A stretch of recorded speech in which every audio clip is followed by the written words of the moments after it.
Welcome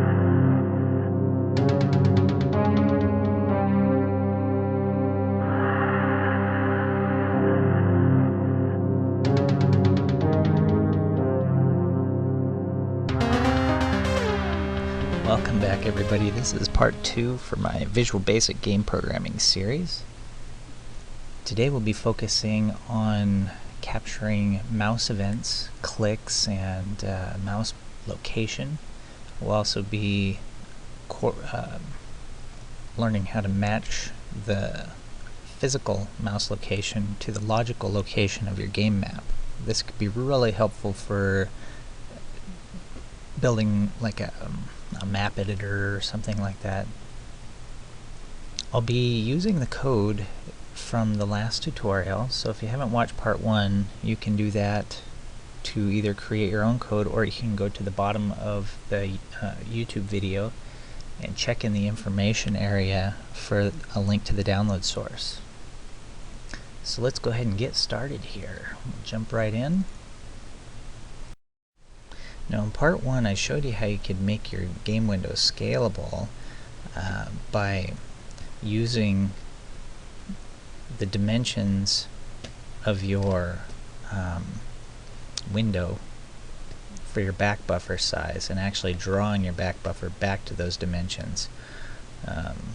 When we're capturing mouse clicks, that's all going to change because your actual coordinates change depending upon the physical size of your window. So, you know, notice how these squares get bigger, that, you know, there's more pixels to track there.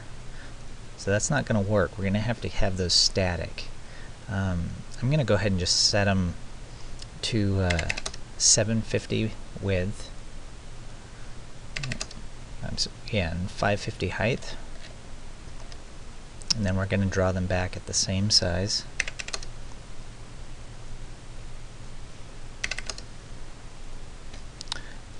And that way, when we run our application, it will no longer scale. See how it doesn't change in size? As long as those are static and they stay the same, we can actually calculate where we're at on the grid properly. If you want more squares across, if you want to increase your resolution, you can do so in the actual tile map loop right here. So instead of doing like 0 to 19, you could do, you know, 0 to 25. It doesn't really matter, except that the more tiles you draw, the more system resources you're going to use, and your ticks per second are probably going to drop substantially. Now when we go to track our logical coordinates, as opposed to the physical. Now the physical ones would be the XY coordinates, so it's just going to be like X0, X1, X2, X3. The map coordinates are the ones that actually store our tile information for our maps and whatnot. So this could be 24 and then 25, 26.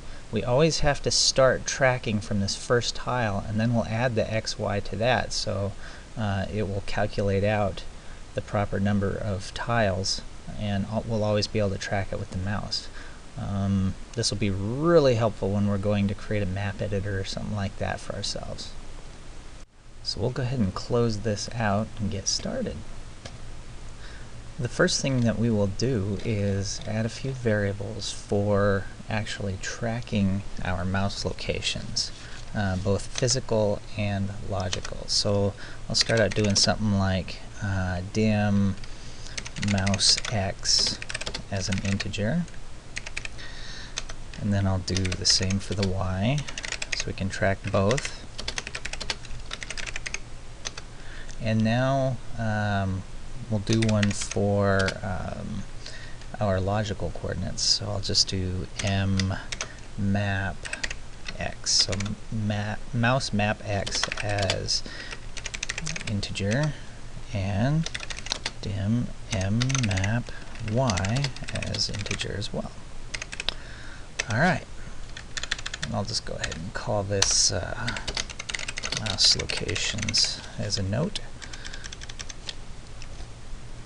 And what we'll need to do next is actually tap into our mouse movement event for the form. So we'll go back into our form load here, just click anywhere in there, and then you can click this drop down to capture the events.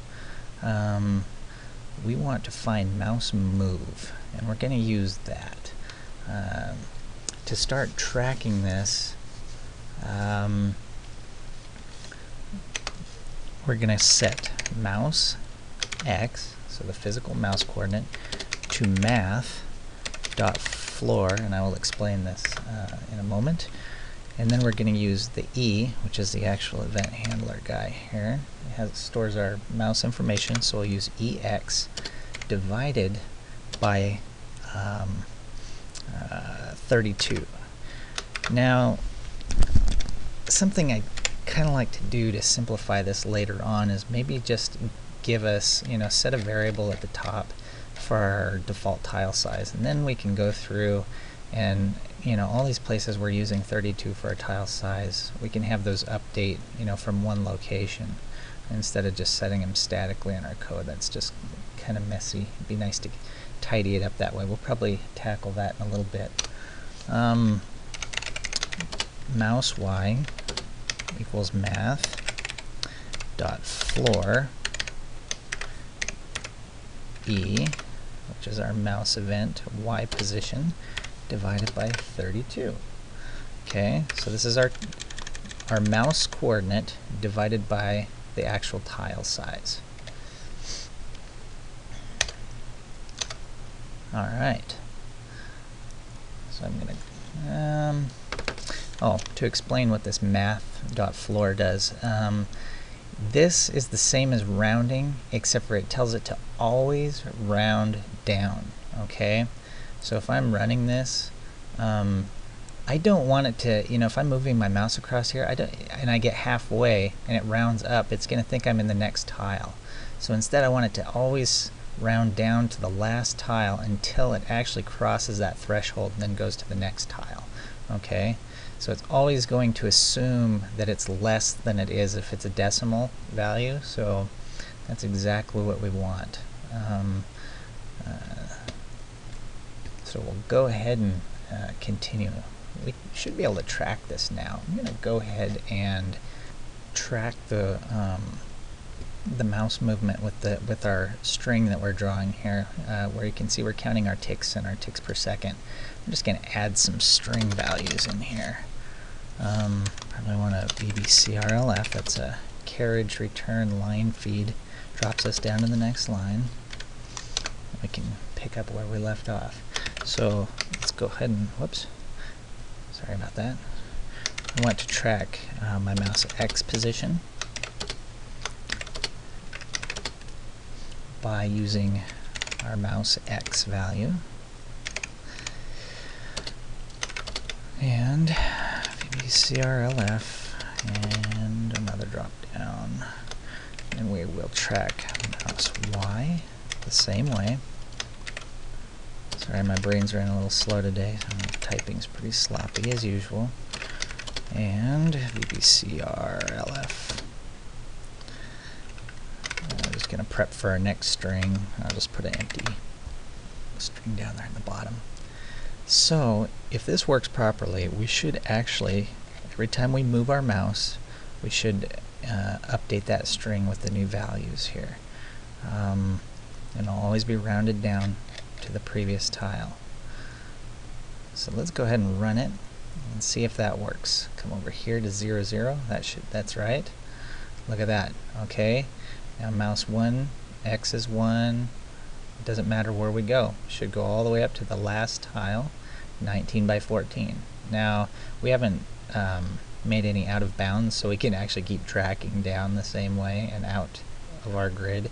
You can create boundaries, using some if statements or something to say, well, if it's past a certain point, stop tracking, something like that.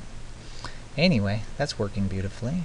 So next we'll track our mouse in logical space. But I think what I will do before I do that is go ahead and add those variables to tidy up our code a little bit. So I'm just going to add some viewport variables, a dim. One that we could do is the resolution, height, and width. So I'll just start with that. Res width as integer. And what we can do is those places where we set 750 or 550, we can use the res width and res height for that. So we're just sort of defining our viewport here. Res height. Oops, sorry, that's my cell phone going off. Got a message. And I will dim my tile size. Alright. I'm just going to go ahead and set that. Set this one to the height would be 550 is what we used. And 750 since we're statically defining those down here. So I'll just say res width, res height, and keep going. I think I used it again down here. Res width and res height. What we'll do is just a copy and find and replace, sorry, for the tile size. So go ahead and copy that. And then what I will do is do a Control F to find. You get this little window here. And I'm going to search for anywhere I put 32. So let's see, in our rectangles, those are all using that tile size. So we're going to do a quick replace. We're going to replace 32 with tile size. I'm going to replace that one. Sorry, I don't want to hit replace all just in case I use this somewhere. I didn't want to use my tile size. And go ahead and do that. It's done. So anywhere there was a 32, I went ahead and replaced it. So we're ready to rock and roll here. Okay, so let's get started with logical map coordinate tracking. I'm going to come down here below my frame counter, and I'm going to create some map variables. We'll start with our tile map, and I'm using just 100 by 100. I don't care how big your map is. You could have 1,000,000 or 10,000 or whatever. And I'm using the X, Y, and Z coordinates for this. The X and Y will be the physical space for each tile on the map. Okay, so those are the ones that are going to get looped through to place your tiles down. This third Z coordinate is what I usually call it. We'll use 0 for the map tile placement because we only want to loop through, a single Z coordinate. Otherwise, it'll really bog your app down if you start looping in 3 dimensions. Any others, 1 through 10, say, could be used to store other values like whether a block is passable or something like that. And you'd call those explicitly instead of looping. But each one would be tied to the X and Y coordinate of the tile. So very, very useful. So I'm going to say that's an integer. And we'll do our map X coordinate.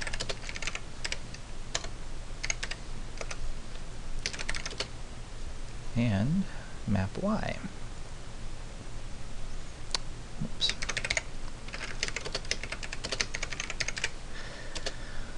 Okay, I'm going to go ahead and assign these a default starting position.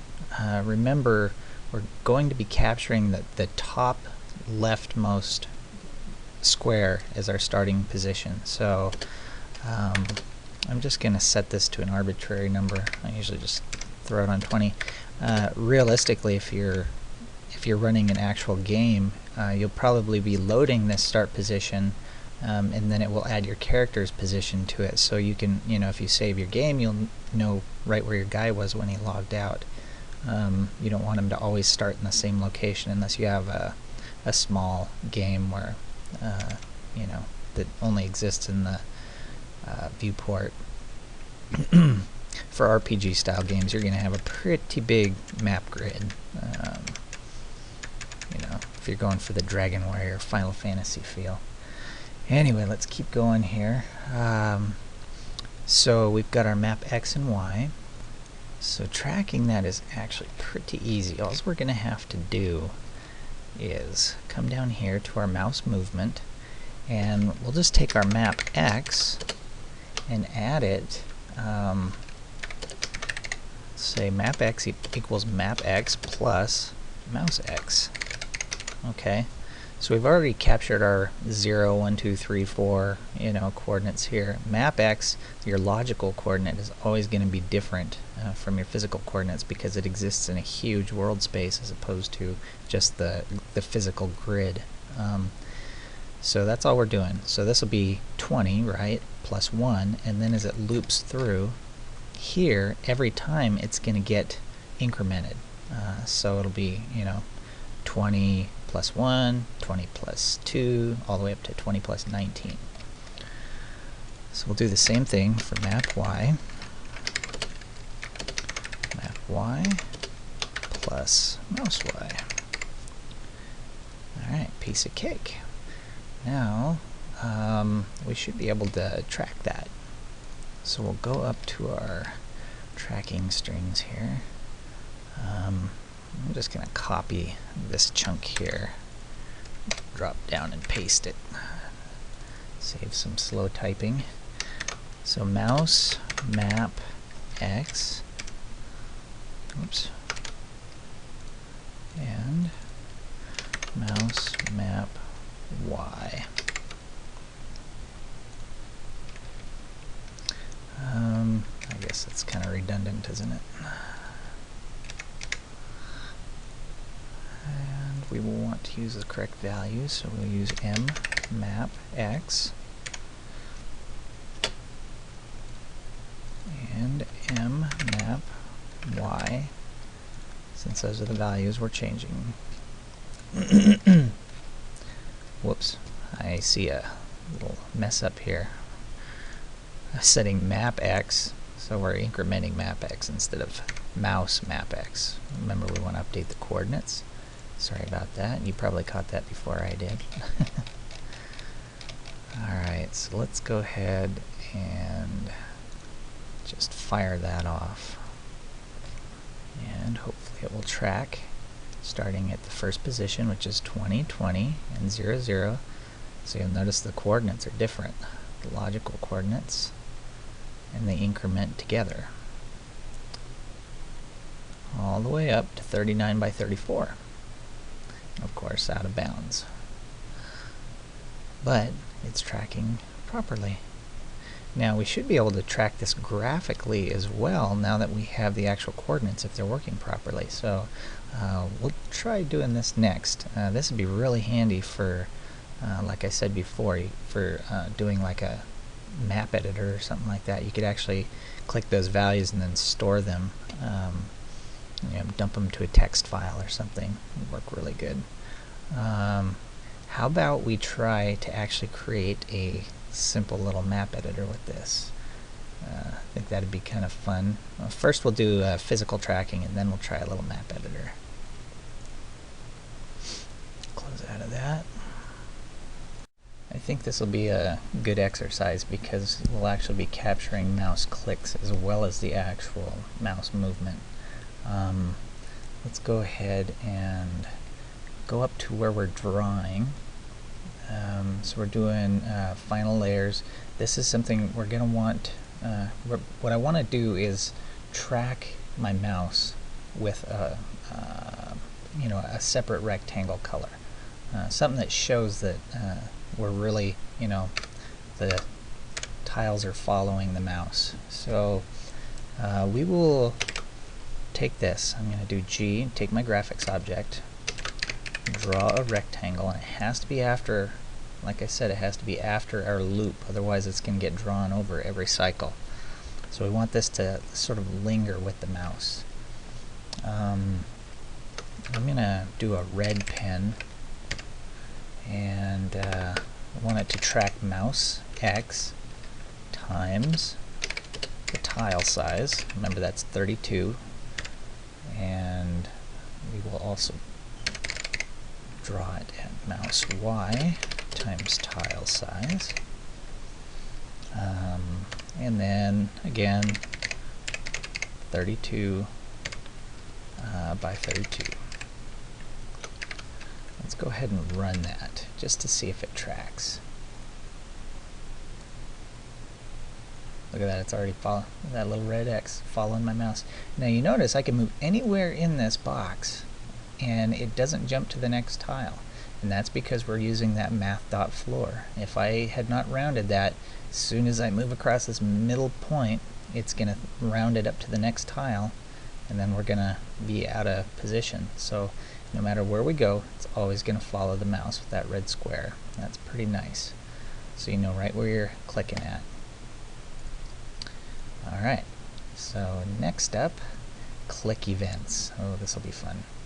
Alright, let's start this easy. Maybe we'll do sort of a battleship feel or something. I'll close this out. And we're going to want to do what we did before. You can either go your form load up here, or you can come down here, as long as we're in the form 1 events. This time we're going to grab the mouse click event right here. And let's just do something simple here. I'm going to do message box you attacked. Oops. Throw a space in there. And we will use m mouse map x. So we're gonna do something to show that we actually know what the logical coordinates are and that they're proper. So let's see, and throw that in there, and m map y. And I think that should be good enough. Let's just give that a little test. That's sort of our hello world of this. So let's pick a random coordinate. How about 23 by 23? And I'm going to click it. Boom! You attack 23, 23. Ah! Knows right where we're at now. Very nice. Okay, so that's working successfully. Now, how about we create a little tile editor, or a map editor. That'll be fun. Alright, so I'm going to close out of here. And we're going to need probably some more variables or something to keep track of where we click that. Okay, so first up, we're going to need to create a paintbrush, or, a variable to store our paintbrush value. I'm just going to call it paintbrush. Keep it simple. Dim paintbrush as an integer. Yes, I like my integers.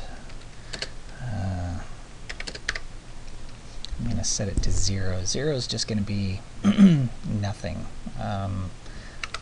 That way it'll, just whatever the burly wood is, it'll just keep it, or it won't change anything.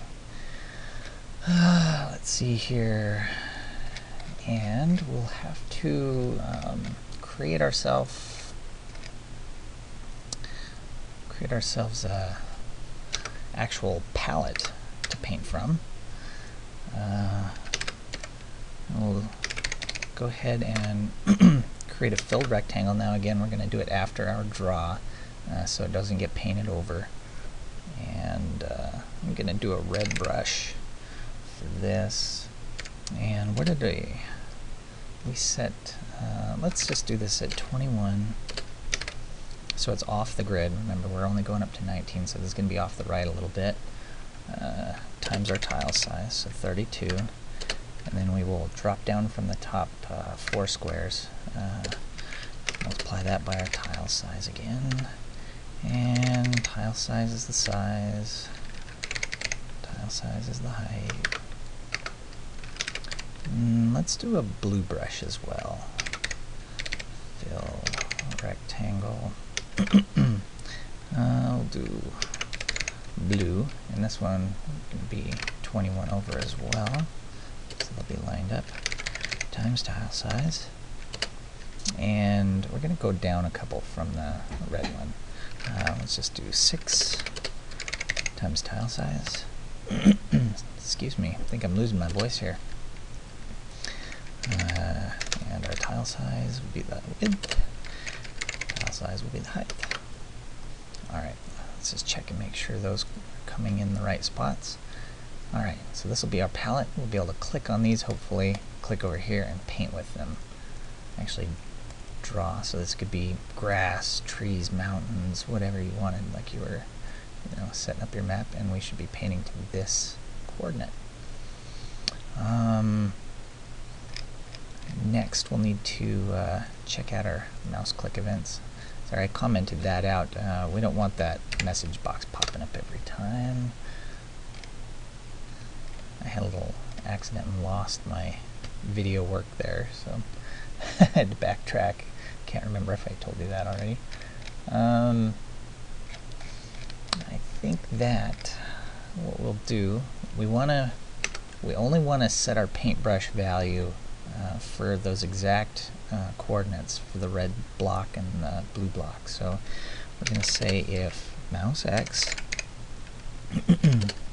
equals 21, the coordinate of the red square, and mouse y equals 4, then the paintbrush is going to be 1. So we'll use 1 as our red brush. Else, if mouse x equals 21 and mouse y equals, that was 6, then the paintbrush is going to be 2, which we'll use for blue. So we're going to have to check our paintbrush value now to set our map value for those coordinates. We're going to say select case paintbrush. So that's going to be an integer value. We will say case 0. Well, 0 is nothing, so I'm just going to leave that blank. Case 1, we'll say this is our red brush. And, sorry, what we're going to do is set the coordinates of mouse map x and mouse map y. And remember, 0 is going to be our actual tile location, so we're going to set the value of that to 1. For red and case 2, we're going to do the exact same thing here.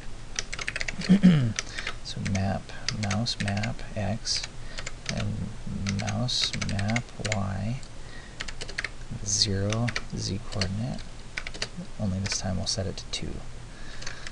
So we'll call that blue. Alright, so now we have to tell our loop how to recognize that.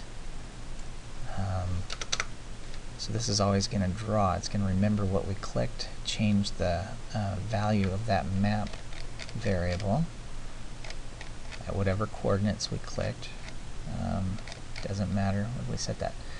So 10,000 tiles we could set there. On the 0, we're going to be using 0 for our tiles. So I'm going to select case, and this time we're going to be selecting the case of the actual map data value, so whatever coordinates we're looping through, which is going to be map x plus x. So remember, map x was like starting at 20 plus x. For each time it goes through here, it's going to scan that value. Map y plus y, our 0z coordinate. Alright, so it's going to check the integer values there, and see what paintbrush we used. Case 0, that's going to be normal, right? Going to do graphics, fill rectangle with our default color, which I believe was, we used burly wood, so I'm just going to stick with that. So essentially you won't see any change. We're going to use R as our destination rectangle that we've set up here. Case 1, paintbrush was red, right? So do G, fill rectangle, and we'll use a red brush, also on R. And we'll do the same for blue. 2, call that blue, G dot fill rectangle with a blue brush. Oops.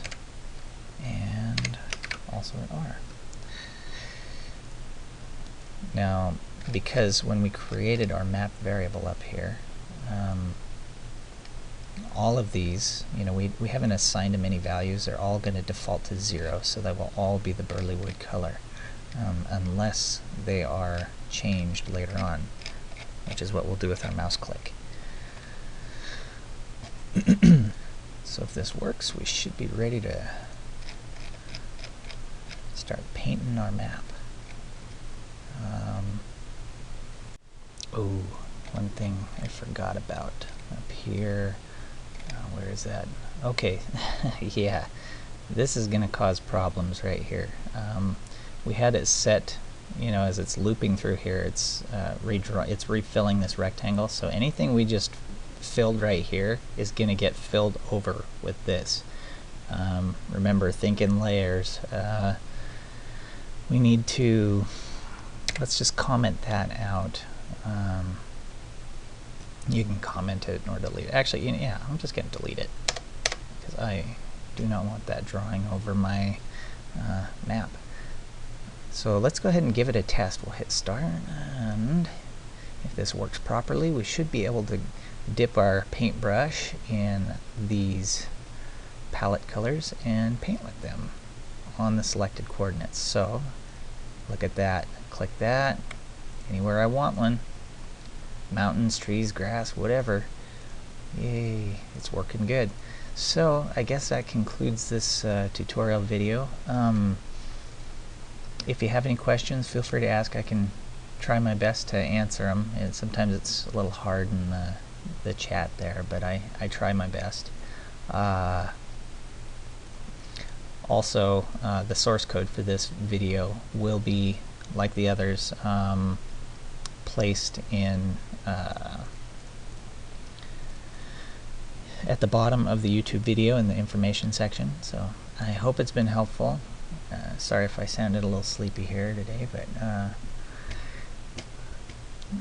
anyways, I just hope it's useful for you guys. And take care. I'll catch you later. Bye.